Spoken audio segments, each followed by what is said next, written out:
லிப்னோன் Christian மினிஸ்ட்ரியினுடைய 2012வது வருஷத்தினுடைய வாக்குத்தத்தம் ஆகாய் 2:19. தேவனாகிய நான் இன்று முதல் உங்களை ஆசீர்வதிப்பேன்.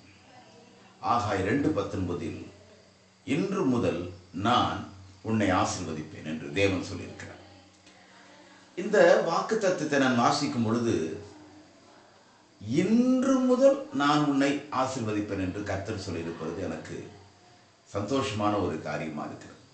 ஒரு காரியத்தை நம்ம சொன்ன நடைமுறையில் சொன்ன ப்ராக்டிக்கலாக பாருங்க, இன்றைக்கு நாம் வாழுகிறோமான்னு ஒரு கேள்வியை கேட்டோம்னா அது வினோதமாகவும் வியப்பாகவும் இருக்குது. நம் அநேக இன்றைக்கு வாழ்வது இல்லைங்கிறத முக்கியமான ஒரு விஷயம்.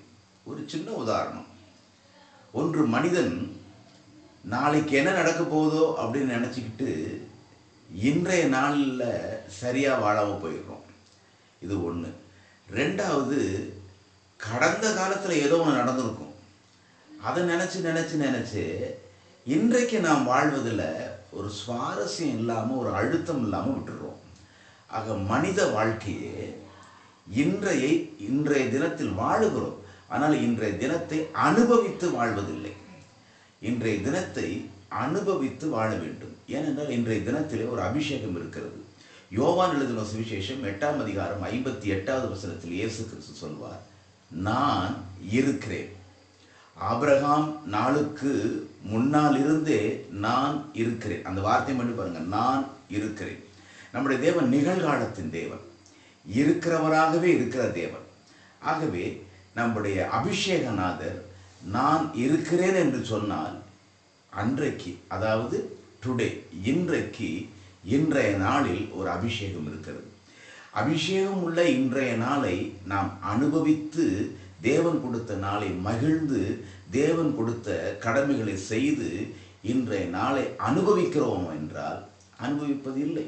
நான் ஏற்கனவே சொன்னது போல கடந்த காலத்தில் நடந்த ஏதோ ஒன்று நினைத்து இன்றைய நாட்களை அனுபவிக்காமல் போய்விடுகிறோம். அல்லது நாளைக்கு ஏதோ ஒன்று நடக்கப் போகிறதை நினைத்து இன்றைய நாளில் ஆழ்ந்து அமிழ்ந்து வாழாமல் போகிறோம். ஒரு சின்ன உதாரணத்தை சொல்லி முடிக்கிறோம் பாருங்க.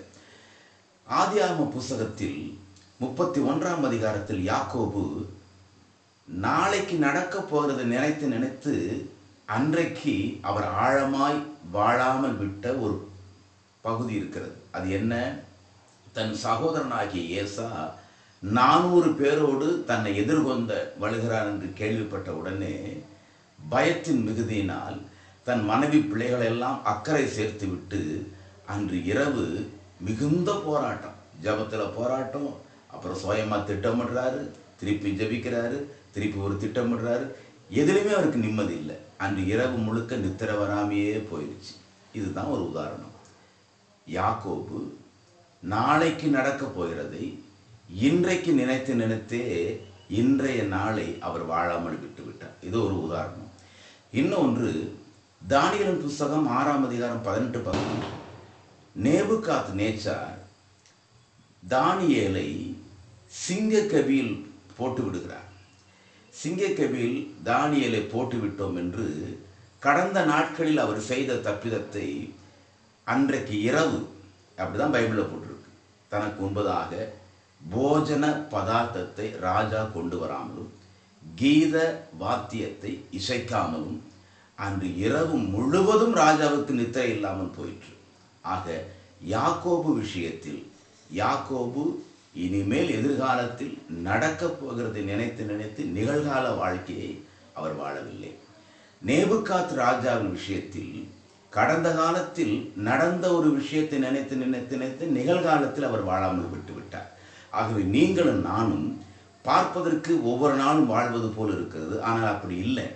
நாம் நிகழ்காலத்தை, தேவன் கொடுத்த காலத்தை தேவனுடைய அபிஷேகத்தில் மகிழ்ந்து ஆழ்ந்து திளைத்து நம் கடமைகளை ஆழமாய் பதட்டமில்லாமல் செய்து அந்தந்த நாளை அனுபவிக்காமல் தடுப்பதற்கு என்ன காரணம் என்றால், ஒன்று கடந்த காலத்தின் குற்ற உணர்வு, அல்லவிட்டால் எதிர்காலத்தின் கவலை, பயம்.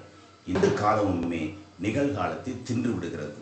ஆக இந்த நிகழ்காலத்தில் நாம் மகிழ்ச்சியோடு இருக்க முடியும், வெற்றியோடு இருக்க முடியும்.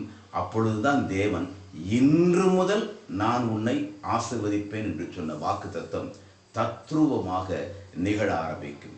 நாம் வாழ்வோம், இன்றைய தினத்தில் மகிழ்ந்து ஆழ்ந்து தேவன் கொடுத்த வாழ்க்கையை அனுபவிப்போம். தேவன் சொல்லுகிறார் ஆகாய் 2:19, நான் இன்று முதல் உங்களை ஆசீர்வதிப்பேன்.